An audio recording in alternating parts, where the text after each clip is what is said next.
കുമാരനും മാതാവിനും നന്ദി. എൻ്റെ പേര് ആശ അരവിന്ദ്. ഞാൻ താമസിക്കുന്ന സ്ഥലം എറണാകുളമാണ്. എൻ്റെ സ്വദേശം കോട്ടയമാണ്. ഞാൻ 2023 മാർച്ച് മാസം 20-ാം തീയതിയാണ് ആദ്യമായിട്ട് കൃപാസനത്തിൽ വരുന്നത്. കൃപാസനം അതിനു മുമ്പേ അറിയാമോ എന്ന് ചോദിച്ചാൽ ആരൊക്കെയോ പറഞ്ഞു കേട്ടിട്ടുണ്ട്, പക്ഷേ എന്താണെന്ന് കൂടുതലായിട്ട് അറിയത്തില്ല. ഇതുവഴി വണ്ടി ഓടിച്ചൊക്കെ പോകുമ്പോൾ ഇവിടെ ഒത്തിരി തിരക്ക് കാണും, ബ്ലോക്ക് ഉണ്ടാവും. പണ്ട് ഇതുപോലെ ആയിരുന്നില്ല, ഇതിൻ്റെ ഫ്രണ്ട് വശം വേറൊരു രീതിയിലായിരുന്നു. അപ്പോൾ ഒക്കെ ഞാൻ എല്ലാവരോടും ചോദിക്കും, ഇവിടെ എന്താ ഇത്ര തിരക്ക്? അപ്പോഴൊക്കെ ഇവിടെ ഒരു പള്ളിയാണ് എന്നൊക്കെ അറിയാമെങ്കിലും ഈ കൃപാസനമാണ് ഒന്നും അറിയില്ല. ഈ കൃപാസനത്തിലോട്ട് വരാനുള്ള എൻ്റെ കാരണം 10 വർഷത്തിന് മേലെ ആയിട്ട് എനിക്ക് ഒരു മോളുണ്ട്. മോളെ ഡെലിവറി കഴിഞ്ഞ ശേഷം എനിക്ക് ഓവുലേഷൻ ടൈം കഴിഞ്ഞാൽ എൻ്റെ ദേഹം മുഴുവൻ നീരാവും. അതിന് പല ട്രീറ്റ്മെൻറ്റുകൾ ചെയ്തു, പല ഹോസ്പിറ്റലുകളിൽ കാണിച്ചു, ആയുർവേദം കാണിച്ചു, അലോപ്പതി കാണിച്ചു, ഹോമിയോ കാണിച്ചു. ഇങ്ങനെ പല രീതിയിൽ ഞാൻ ഈ ഒരു അസുഖത്തിന് വേണ്ടി ട്രീറ്റ്മെൻറ്റ് എടുത്തു. അങ്ങനെ ബാംഗ്ലൂർ കാണിച്ചു, മസ്കറ്റ് കാണിച്ചു, പലരും പലതാണ് പറയുന്നത്. അമൃതയെ കാണിച്ചു, ആസ്റ്റമെഡിസിറ്റി കാണിച്ചു. അങ്ങനെ ഒരുപാട് രൂപ ഞാൻ ഇതിനു വേണ്ടി ചിലവഴിച്ചു. അപ്പം ഞാൻ പല ഹോസ്പിറ്റലിൽ നമ്മുടെ നാട്ടിലിരിക്കുമ്പോൾ കുറേ നേരം ഡോക്ടേഴ്സിന് വേണ്ടി വെയിറ്റ് ചെയ്യണമല്ലോ. അവിടെയൊക്കെ ഇരിക്കുമ്പോഴും എനിക്ക് ഈ പേപ്പർ കൊണ്ട് കൃപാസനത്തിൻ്റെ പേപ്പർ എങ്ങനെയോ എൻ്റെ അടുത്ത് വരും. അതെന്താ, ആദ്യമൊക്കെ എനിക്കിത് വരുമ്പം ഭയങ്കര അത്ഭുതമായി. ഇതെന്താണിത്? വായിക്കും, അവിടെ വയ്ക്കും. ഇത് റിപ്പീറ്റ് ചെയ്ത് ഞാൻ എപ്പോൾ ആ ഹോസ്പിറ്റലിൽ പോയാലും എൻ്റെ കയ്യിൽ കിട്ടും, ഞാൻ പള്ളിയിൽ പോയാൽ എൻ്റെ കയ്യിൽ കിട്ടും. അപ്പം കൃപാസനത്തെപ്പറ്റി ഞാൻ കൂടുതൽ അറിയാൻ തുടങ്ങി. എൻ്റെ അമ്മയോട് ചോദിച്ചു. എൻ്റെ അമ്മ വലിയൊരു മാതാവിൻ്റെ ഭക്തയാണ്, എൻ്റെ ചേച്ചിയും. പക്ഷേ അവരാരും കൃപാസനത്തിൽ വന്നിട്ടില്ല. അപ്പം അമ്മ പറഞ്ഞു, ഇതുപോലൊരു സ്ഥലമുണ്ട്, ആലപ്പുഴയിലാണ്, ഒത്തിരി പേര് പോകുന്ന സ്ഥലമാണെന്നൊക്കെ പറഞ്ഞു. അങ്ങനെ ഞാൻ ഒരു മാർച്ച് മാസം 20-ാം തീയതി എൻ്റെ ഒരു സുഹൃത്ത് ഡെൻസിയുടെ കൂടെ ഞങ്ങൾ രണ്ടുപേരും ഒന്നിച്ച് കൃപാസനത്തിൽ വരികയാണ്. ഞാൻ നിസ്സാരമായിട്ട് ഈ വേദന പറയുന്നെങ്കിലും സഹിക്കുന്നതിലും അപ്പുറം വേദനയാണ്. ഒരു ഡെലിവറി ടൈമിലുള്ള പെയിൻ പോലെയാണ് എല്ലാ മാസവും എനിക്കുണ്ടാവുക. ഞാൻ ഒരുപാട് സംസാരിക്കുകയും ചിരിക്കുകയും ചെയ്യുന്ന ഒരു വ്യക്തിയാണ്. പക്ഷേ ഈ സമയത്ത് എനിക്ക് ആൾക്കാരെ കാണാൻ പോലും പറ്റില്ലായിരുന്നു, അത്രയ്ക്ക് പെയിനായിരുന്നു. അങ്ങനെ ഞാൻ കൃപാസനത്തിൽ വന്ന് ഇവിടെ കയറിയപ്പം പോലെ എനിക്ക് എൻ്റെ ദേഹം ഭയങ്കര വേദനയായി, ചൊറിച്ചിലായി. ഞാൻ എന്നിട്ട് ഉടമ്പടി ആദ്യം എടുക്കുക കുറച്ച് പ്രയാസകരമുള്ള കാര്യമാണ്. എങ്കിലും ഉടമ്പടി ഞാൻ ആ പ്രയാസമൊക്കെ സഹിച്ചെടുത്തു. അങ്ങനെ ഞാൻ ഉടമ്പടിയൊക്കെ എടുത്തു. ഇപ്പം 1.5 വർഷത്തിന് മേലെയായി. 2003 മാർച്ചിലല്ലേ. അങ്ങനെ ഇതുവരെ ഈ ഒരു നിമിഷം വരെ എൻ്റെ ഉടമ്പടിയിലോ ഒരു പ്രാർത്ഥനയിൽ, വൈകുന്നേരമുള്ള പ്രാർത്ഥനയിലും രാവിലെയുള്ള പ്രാർത്ഥനയിലും ഇതുവരെ ഒരു മുടക്കവും വന്നിട്ടില്ല. അതെ, എങ്ങനെയാണെങ്കിലും ആ സമയമാകുമ്പോൾ എങ്ങനെയും എനിക്ക് പ്രാർത്ഥിക്കാൻ പറ്റും. പക്ഷേ ബാക്കിയുള്ള കാര്യങ്ങളിൽ ഇടയ്ക്കിടയ്ക്ക് എല്ലാ ദിവസവും കുർബാനയിൽ പങ്കെടുക്കാൻ ഒത്തോം ചോദിച്ചാൽ സാധിച്ചിട്ടില്ല. ഇടയ്ക്ക് കുടുംബ പ്രാർത്ഥന എനിക്ക് പറ്റുന്ന പോലെ എല്ലാം ഞാൻ ചെയ്യാറുണ്ട്. എനിക്ക് വീട്ടിലിരുന്ന് ചെയ്യാൻ പറ്റില്ലേ, വണ്ടി ഓടിക്കുമ്പോഴേലും ഞാൻ ചെയ്യാറുണ്ട്. അങ്ങനെയെല്ലാം ഞാൻ ചെയ്തു വരുന്ന ഒരു വ്യക്തിയാണ്. ആ ഒരു വേദനയിൽ നിന്ന് എനിക്ക് പൂർണ്ണ സൗഖ്യം കിട്ടിയോ എന്ന് ചോദിച്ചാൽ പൂർണ്ണ സൗഖ്യം കിട്ടിയെന്ന് തന്നെ ഞാൻ പറയും. കാരണം എനിക്കിപ്പോൾ സഹിക്കാൻ പറ്റുന്ന വേദനയേ ഉള്ളൂ. ഈ വേദനയോട് എനിക്കൊരു ആങ്സൈറ്റി അറ്റാക്ക് വരെ വന്നിട്ടുണ്ട്, സഹിക്കാൻ വയ്യാത്തതുകൊണ്ട്. അപ്പം അങ്ങനെ ഞാൻ അതുവഴി ഒത്തിരി പേരെ ഇവിടെ കൊണ്ടുവന്നിട്ടുണ്ട്. എൻ്റെ കുടുംബത്തിൽ തന്നെ ഇപ്പോൾ ഒരു 3-4 പേരുണ്ട് ഉടമ്പടി എടുത്ത് പ്രാർത്ഥിക്കുന്നവർ. അതാണ് എൻ്റെ കൃപാസനത്തിലേക്ക് വരാനുള്ളതും എൻ്റെ രോഗത്തിലുള്ള സൗഖ്യവും എനിക്ക് തന്നത്. ഞാൻ സിനിമാ മേഖലയിലാണ് വർക്ക് ചെയ്യുന്നത്. എൻ്റെ മേഖല എന്ന് പറയുന്ന അറിയാമല്ലോ, നമ്മളെപ്പോഴും ആക്റ്റീവായിട്ടിരിക്കേണ്ട ഒരു മേഖലയാണ്. അപ്പോൾ ഈ വേദനകൾ നമ്മളെ ഒന്നും ചെയ്യാനായിട്ട് സാധിക്കത്തില്ലായിരുന്നു. പിന്നെ പെട്ടെന്ന് വണ്ണം വയ്ക്കുക. ഒരു മാസത്തിൽ ഒരു 50 കിലോയാണ് എനിക്കെങ്കിൽ ഈ ഒരു വേദന തുടങ്ങുമ്പോൾ ഞാനൊരു 58 കിലോ 60 കിലോ അത്ര വ്യത്യാസം വരും. എൻ്റെ ഡ്രസ്സുകളിലും എല്ലാ കാര്യങ്ങളിലും എനിക്ക് മൂഡ് ഓഫും എല്ലാം ആയിരിക്കും. അപ്പോൾ പലരും എന്നെ കാണുമ്പോൾ ചോദിക്കും, എന്ത് പറ്റി ഇതിനെ പെട്ടെന്ന് വണ്ണം വെച്ച്? ഇതിനെല്ലാം നമ്മൾ ക്വസ്റ്റ്യൻ ആൻസർ ചെയ്യണം. എന്തുകൊണ്ട് സിനിമ ചെയ്യുന്നില്ലെന്ന് ചോദിച്ചാൽ അതിന് ആൻസർ ചെയ്യണം. ഒത്തിരി ക്വസ്റ്റ്യൻ ആൻസർ ചെയ്യേണ്ട ഒരു മേഖലയാണ് എൻ്റെ. അങ്ങനെ ഞാൻ കൃപാസനത്തിൽ 6 കാര്യങ്ങൾ, 5 എഴുതിയാൽ മതി, 6ാമത്തെ ദൈവത്തിന് കൊടുക്കണമെന്ന് പറഞ്ഞെങ്കിൽ എനിക്ക് 6 കൂടുതൽ കാര്യങ്ങളുണ്ടായിരുന്നു എഴുതാൻ. ഞാൻ 6 കാര്യങ്ങൾ എഴുതി ചിട്ടയായ അച്ഛൻ പറഞ്ഞ പോലെ എല്ലാം പ്രാർത്ഥിച്ചു. ആദ്യത്തെ ഉടമ്പടി പുതുക്കാൻ വന്ന സമയത്ത് ഞാൻ ആ ഓഫീസിൻ്റെ അവിടെ നിൽക്കുമ്പോൾ ആർക്കും എന്നെ മനസ്സിലായി. അപ്പം ഞാൻ പറഞ്ഞു, ജോസഫ് അച്ഛനെ കാണാൻ പറ്റുമോ, എനിക്കൊന്ന് കാണണം എന്നുണ്ട് എന്ന് പറഞ്ഞു. അപ്പം ഞാൻ അച്ഛനെ കാണാൻ വേണ്ടി അവരോട് ചോദിച്ചപ്പോൾ ആദ്യമേ ഇന്ന് ഓഫീസിലൊക്കെ സംസാരിച്ചിട്ട് എനിക്ക് കാണാം, നമുക്ക് ബ്ലെസ്സിങ് മേടിക്കാം എന്ന് പറഞ്ഞു. അച്ഛൻ്റെ അടുക്ക ഞാൻ ഈ അൾത്താരെ വരുമ്പോൾ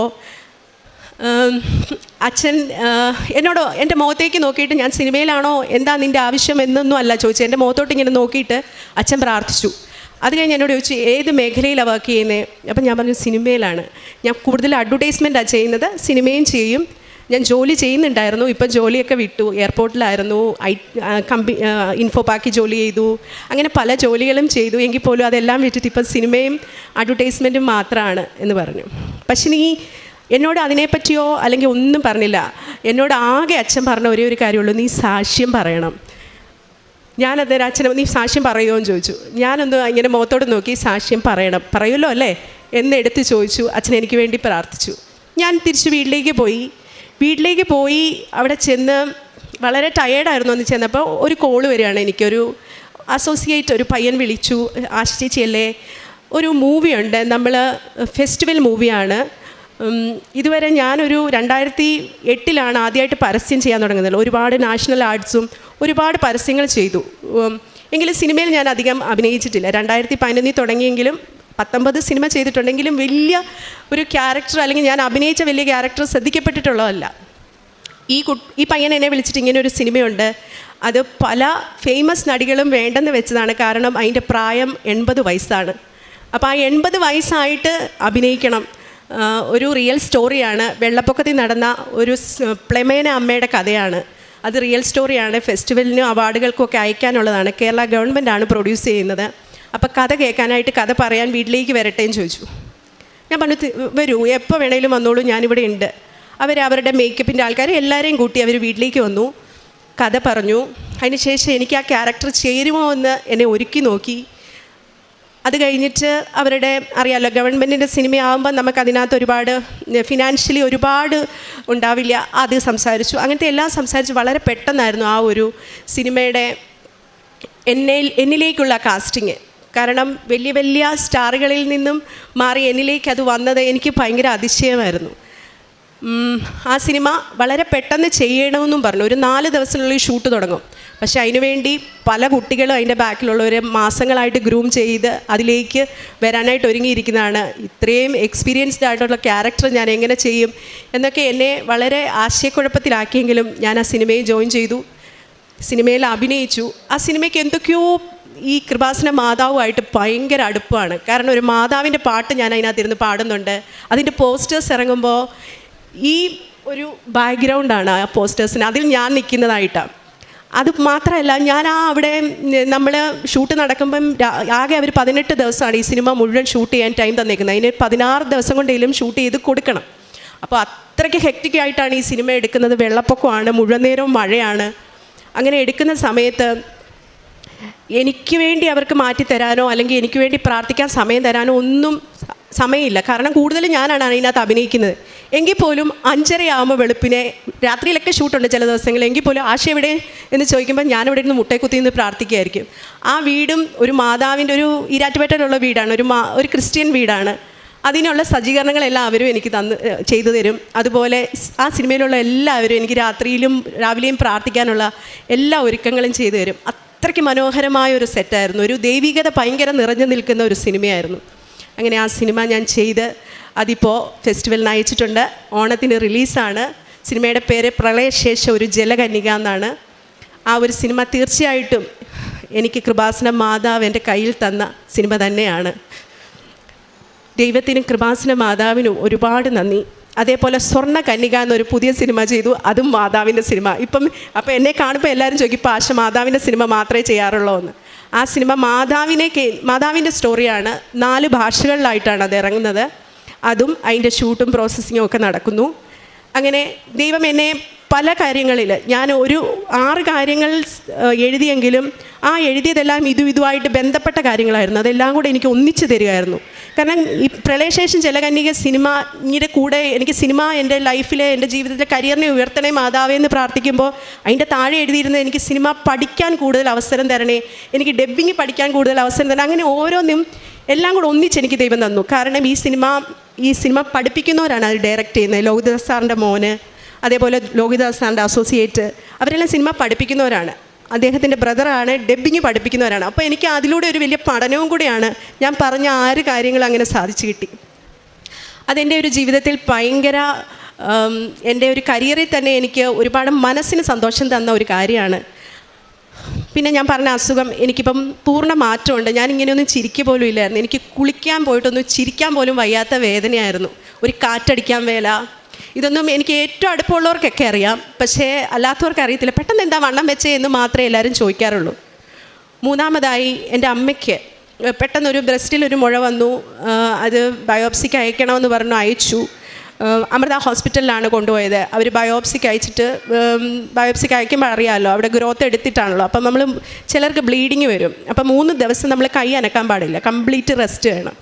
അപ്പോൾ അമ്മ എന്നോട് പറഞ്ഞാൽ വേദനയുണ്ടോ എന്ന് ചോദിക്കുമ്പോൾ പറയാം വേദനയുണ്ട്. ഞങ്ങൾ ഹോസ്പിറ്റലിൽ നിന്ന് വന്നുകൊണ്ടിരിക്കുന്ന വഴിയാണ്. അപ്പോൾ ഇതുവഴിയാണ് ഞാൻ ചങ്ങനാശ്ശേരി വീട്ടിലേക്ക് പോകുന്നത്. അപ്പം അമ്മ എന്നോട് പറഞ്ഞു എനിക്ക് കൃപാസനത്തിൽ കയറണം, എനിക്കൊന്ന് പ്രാർത്ഥിക്കണം. അപ്പം ഞാൻ പറഞ്ഞു എന്തായാലും ചെയ്യാം. അപ്പം ഞാൻ പറഞ്ഞു അമ്മ ഒത്തിരി നേരം കൈയൊന്നും അനക്കി ഒന്നും ചെയ്യരുത്, കാരണം ഡോക്ടർ പ്രത്യേകം പറഞ്ഞ അമ്മയ്ക്ക് ഷുഗറുണ്ട്. അപ്പം ഞങ്ങൾ രാവിലെ ഇവിടെ കൃപാസനത്തിൻ്റെ ഇവിടെ വന്നു. അച്ഛനോട് അച്ഛൻ കുർബാന നടക്കാം. അപ്പോൾ എനിക്ക് കണ്ണീര് സഹിക്കാൻ പറ്റുന്നില്ല. എൻ്റെ കണ്ണീര് ഇങ്ങനെ വെള്ളം. ഞാൻ ഒരുപാട് അമ്മയെ ഇഷ്ടപ്പെടുന്ന ഒരാളാണ്, എല്ലാവരും അങ്ങനെ തന്നെയാണ്. അപ്പം ഞാൻ കരയുന്നുണ്ട്, എൻ്റെ മോളും കരഞ്ഞു. ഞങ്ങൾ കരഞ്ഞ് പ്രാർത്ഥിച്ചു. അപ്പോൾ അമ്മയ്ക്ക് ഉടമ്പടി എടുക്കണമെന്ന് പറഞ്ഞു. ഞാൻ പറഞ്ഞു ഉടമ്പടിയൊക്കെ എടുക്കാമെന്ന് പറഞ്ഞാൽ ഒത്തിരി നേരം നിൽക്കണം. ആദ്യമായിട്ട് ഉടമ്പടി എടുക്കുമ്പം 4-5 മണിക്കൂർ നിൽക്കണേ. അമ്മയ്ക്ക് ഷുഗറുണ്ട്, അത് മാത്രമല്ല ബ്ലീഡിങ് ഉണ്ട്. ഇങ്ങനെ ബാഗ് ഇങ്ങനെ ഇട്ടേക്കും ആ ഫ്ലൂയിഡിന് വേണ്ടി. അവിടെയൊക്കെ കയറിപ്പോവുക വലിയ പാടാണ്. പറഞ്ഞിട്ട് അമ്മ കേട്ടില്ല. അമ്മ ഉടമ്പടി എടുത്തു. അവിടെ കയറി ഈ ഫ്ലൂയിഡ് പാക്ക് ചെയ്യുന്ന ബാഗൊക്കെ ആയിട്ട് ഉടമ്പടി എടുത്തു. ആ ഉടമ്പടി അമ്മ അതേപോലെ പൂർത്തീകരിച്ചു. അമ്മയുടെ റിസൾട്ട് വന്നപ്പോൾ അങ്ങനെ മുഴയേ അവിടെ ഇല്ല. 2ാമത് സ്കാൻ ചെയ്യുമ്പോൾ ഒരു കുഴപ്പമില്ല അമ്മയ്ക്ക്. പിന്നെ 3ാമതായി ഞാൻ പ്രാർത്ഥിച്ചതിൽ എഴുതി വെച്ച് പ്രാർത്ഥിച്ചതാണ് എൻ്റെ മകൾ SSLCക്ക് കിട്ടേണ്ട മാർക്ക്. പരീക്ഷയ്ക്ക് പോകുമ്പോൾ ഞാൻ തൈലം പുരട്ടി കൊടുക്കും, പ്രാർത്ഥിക്കും. അവളൊരു വലിയ പഠനമുള്ള ഒരാളാണെന്ന് എനിക്ക് അത്ര ഫീൽ ചെയ്തിട്ടില്ല. എന്നാലും പഠിക്കും, പക്ഷേ ഉഴപ്പിയല്ല, പക്ഷേ വലിയ ഇതിലായിട്ട് കോൺസെൻട്രേറ്റ് ചെയ്യാറില്ല. എങ്കിൽ പോലും പരീക്ഷയായപ്പോൾ ആ കുട്ടി ഇരുന്ന് നന്നായി പഠിച്ചു. ആ കൊച്ചു എക്സാം എഴുതുന്ന സമയം മുഴുവൻ ഞാൻ വിശ്വാസ പ്രമാണം ചൊല്ലി ഇരുന്ന് പ്രാർത്ഥിച്ചു. ആ പരീക്ഷ തുടങ്ങുമ്പോൾ മുതൽ അവസാനിക്കുന്നിടം വരെ ഞാനത് ഇങ്ങനെ യൂട്യൂബിൽ വെക്കും, ഞാൻ കൂടെ ഇരിക്കും, പ്രാർത്ഥിക്കും. എൻ്റെ മോക്ക് റിസൾട്ട് വന്നപ്പോൾ ഞാൻ എത്രയാ മാർക്ക് എഴുതിയത് അതിന് 1% കൂടുതൽ മാർക്ക് അവൾക്ക് ലഭിച്ചു. അത്രയ്ക്ക് അനുഗ്രഹങ്ങൾ ഓരോന്നായിട്ട് മാതാവ് എൻ്റെ ജീവിതത്തിൽ തന്നുകൊണ്ടിരിക്കുകയാണ്. ഞാനിങ്ങനെ യാത്ര ചെയ്യുമ്പോഴും ഒക്കെ എന്തേലും അയ്യോ അങ്ങനെ എൻ്റെ മാതാവ് എൻ്റെ കൂടെയുണ്ട് എന്നുള്ള അനുഗ്രഹം എപ്പോഴും ഉണ്ടാവും. അപ്പം എന്നെ പലരും ഇപ്പോൾ വിളിക്കുന്ന കൃപാസന മാതാവേന്നാണ്. അപ്പം ഞാൻ പറയാം അത് എന്നെ വിളിക്കാൻ വേണ്ടി അത്ര പരിശുദ്ധിയൊന്നും അല്ല ഞാൻ. എങ്കിൽ പോലും അവരെല്ലാം എൻ്റെ ഭക്തി ഞാൻ പറയുന്നതും കേട്ടിട്ടാണ്. യൂട്യൂബിലൊക്കെ വലിയൊരു ട്രോളുണ്ട്. എൻ്റെ കാശുരൂപം ഞാൻ കൃപാസന മാതാവിൻ്റെ വലിയ ഭക്തയാണെന്ന് പറയുന്ന ഒരു ഓഡിയോ ലോഞ്ചിന് പറയുന്ന ഒരു വീഡിയോ. എങ്കിൽ പോലും അതിലൊക്കെ ഞാൻ അഭിമാനമാണ് കൊള്ളുന്നത്. കാരണം അത്രയ്ക്ക് അനുഗ്രഹങ്ങൾ ഓരോന്നോരോന്നായിട്ട് എനിക്കും എൻ്റെ സുഹൃത്തുക്കൾക്ക്, എൻ്റെ ബന്ധുമിത്രാദികൾക്കും, എന്നെ ചുറ്റിപ്പറ്റിയവർക്കെല്ലാം മാതാവ് തന്നുകൊണ്ടിരിക്കുകയാണ്. 1000 നന്ദി. പ്രാർത്ഥനയൊന്നും ഞാൻ ഇതുവരെ മുടക്കുകയോ ഒന്നും ചെയ്തിട്ടില്ല. കഴിയുന്നത്ര ചെയ്യുന്നുണ്ട്. എല്ലാവരും അതുപോലെ ചെയ്യുന്നുണ്ടെന്ന് വിചാരിക്കുന്നു. നന്ദി. യെശയ്യായുടെ പുസ്തകം 26:4 നാം വായിക്കുന്നു. കർത്താവിൽ എന്നേക്കും ആശ്രയിക്കുവൻ. ദൈവമായ കർത്താവ് ശാശ്വതമായ അഭയശിലയാണ്. അങ്ങയിൽ ഹൃദയം ഉറപ്പിച്ചിരിക്കുന്നവനെ അവിടുന്ന് സമാധാനത്തിൻ്റെ തികവിൽ സംരക്ഷിക്കുന്നു. എന്തെന്നാൽ അവൻ അങ്ങയിൽ ആശ്രയിക്കുന്നു. പ്രിയ സഹോദരി ആശ ജീവിതത്തെയും ദൈവാനുഭവത്തെയും നമ്മുടെ മുമ്പിൽ പങ്കുവയ്ക്കുകയായിരുന്നു. രോഗത്തിൻ്റെ അതിതീവ്രമായ വേദനയുടെ നിമിഷങ്ങളിലൂടെ കടന്നു പോകുമ്പോഴും പൂർണ്ണമായി അമ്മ മാതാവിൽ ശരണപ്പെടുകയും ഉടമ്പടിയുടെ പ്രാർത്ഥനകൾ ഒരല്പം പോലും വ്യത്യാസപ്പെടാതെ ഓരോ ദിവസവും സൗഖ്യത്തിന് വേണ്ടി ആഗ്രഹിച്ച് പ്രാർത്ഥിക്കുകയും നേർച്ചത്തൈലം എപ്പോഴും ഉപയോഗിച്ചുകൊണ്ട് എൻ്റെ സൗഖ്യത്തിനത് കാരണമാകും എന്ന പ്രത്യാശയോടുകൂടി അമ്മയിലും ഈശോയിലും ജീവിതം സമർപ്പിക്കുകയും ചെയ്തത് മകൾ സാക്ഷ്യപ്പെടുത്തുന്നതാണ് നാം ശ്രമിച്ചത്. രോഗവേദന പൂർണ്ണമായി മാറ്റിക്കൊടുക്കുന്നത്, മറ്റുള്ളവരുടെ മുമ്പിൽ അഭിമാനത്തോടെ സന്തോഷത്തോടെ നിൽക്കുവാനും ജീവിക്കുവാനും മകളെ സഹായിക്കുന്നതിനെക്കുറിച്ച് മകളിവിടെ സാക്ഷ്യപ്പെടുത്തുകയാണ്. സിനിമ മേഖല ഏറെ ഇന്ന് ചർച്ച ചെയ്യപ്പെടുന്ന ഒരിടമാണെന്ന് നമുക്കറിയാം. അമ്മ മാതാവിൽ ശരണപ്പെട്ടുകൊണ്ട് ഓരോ പ്രാർത്ഥനകളും അതിരാവിലെ മുതൽ രാത്രിയുള്ള പ്രാർത്ഥനകൾ പൂർണ്ണമായി അത് നിർവഹിക്കുന്നതിനുള്ള തീഷ്ണതയും സന്നദ്ധതയും എത്രത്തോളം ഈ മകൾ കാണിച്ചുവെന്ന് അവരുടെ വാക്കുകളിലൂടെ വെളിപ്പെടുത്തുന്നുണ്ട്. ചെറിയ ചെറിയ വേഷങ്ങളിൽ സിനിമയിൽ മുഖം കാണിച്ചിരുന്ന, പരസ്യങ്ങളിൽ മുഖം കാണിച്ചിരുന്ന മകൾക്ക് ഉടമ്പടി എടുത്തതിന് ശേഷം 3 വലിയ പ്രോജക്റ്റുകളിൽ പൂർണ്ണ പങ്കാളിത്തം നായികാസ്ഥാനമുള്ള ഇടങ്ങളിലേക്ക് മകളെ ഉയർത്തിയത് മകൾ നമ്മുടെ മുമ്പിൽ സാക്ഷ്യപ്പെടുത്തുകയാണ്. അത് സാക്ഷികൂടാരത്തിനരികിൽ പങ്കുവെക്കുമ്പോഴും ഇവിടെയും ആവർത്തിച്ച് പറയുന്നുണ്ട്, ഞാൻ കോട്ടയംകാരി ഒരു അമ്മച്ചിയായി വേഷമിടുന്നതിന്, അമ്മ മാതാവിൻ്റെ സംരക്ഷണയിൽ അതിൻ്റെ ഓരോ വേഷങ്ങളും അവതരിപ്പിക്കുന്നതിന്, അതോടൊപ്പം പ്രാർത്ഥനയ്ക്കൊട്ടും മുടക്കം വരാതെ പ്രാർത്ഥനയിൽ നിലനിന്നുകൊണ്ട് ആ ക്രൂവിലുള്ളവരോട് പ്രാർത്ഥനാനുഭവത്തെ പങ്കുവെച്ചുകൊണ്ട് എനിക്ക് എൻ്റെ ജീവിതവും എൻ്റെ പ്രൊഫഷനും മുന്നോട്ട് കൊണ്ടുപോകുവാനുള്ള അവസരം നൽകിയതിനെക്കുറിച്ച്, അതോടൊപ്പം മകൾക്ക് ലഭിച്ച പരീക്ഷയുടെ ഉന്നത മാർക്കിനെക്കുറിച്ച്, സഹോദരിയുടെ അമ്മയ്ക്ക് ലഭിച്ച സൗഖ്യത്തെക്കുറിച്ചും, ഉടമ്പടി എടുക്കുവാൻ ഒട്ടും വയ്യാത്ത സാഹചര്യത്തിലും ഉടമ്പടി എടുത്ത് പ്രാർത്ഥിക്കുകയും പൂർണ്ണ ആരോഗ്യം പ്രാപിക്കുകയും ചെയ്തതിനെക്കുറിച്ച് സാക്ഷ്യപ്പെടുത്തുകയാണ്. പ്രിയമുള്ളവരെ, എത്രത്തോളം അമ്മ മാതാവിൽ നമ്മൾ ജീവിതം കൊണ്ട് ശരണപ്പെടുന്നു. ഈശോയുടെ തിരുരക്തത്താൽ നാം ഓരോരുത്തരും വീണ്ടെടുക്കപ്പെട്ടവരാണ്. വിശ്വാസം നമ്മുടെ മാംസവും മജ്ജയുമായി തീരുമ്പോൾ എൻ്റെ കർത്താവിന് ഞാൻ ഏതൊരവസ്ഥയിലാണെങ്കിലും എന്നെ സൗഖ്യപ്പെടുത്തുവാൻ അവിടത്തേക്ക് സാധിക്കുമെന്ന പൂർണ്ണമായ വിശ്വാസവും ബോധ്യവും ജീവിതത്തോട് നാം ചേർത്ത് പിടിക്കുമ്പോൾ അവൻ്റെ സന്നിധിയിൽ കണ്ണീരോടുകൂടി അമ്മ മാതാവിൻ്റെ കരം പിടിച്ച് സൗഖ്യപ്പെടുത്തണമേ, ജീവിതത്തിന് മേൽഗതി തരണമേ എന്ന് ആശ്രയിച്ച് പ്രാർത്ഥിക്കുമ്പോൾ നമുക്കത് അനുഗ്രഹത്തിന് കാരണമാകുന്നുവെന്ന് ഈ മകൾ ലോകത്തോടിന്ന് സാക്ഷ്യപ്പെടുത്തുകയാണ്. നമ്മുടെ ജീവിതങ്ങളെ, നമ്മുടെ നിയോഗങ്ങളെ, നമ്മുടെ പരാജയങ്ങളെ, നമ്മുടെ കണ്ണീരിനെ അമ്മ മാതാവിൻ്റെ അരികിൽ സമർപ്പിച്ച് ഈശോയുടെ സംരക്ഷണവും സഹായവും തേടി നമുക്ക് പ്രാർത്ഥിക്കാം. ദൈവനാമത്തെ മഹത്വപ്പെടുത്തിക്കൊണ്ട്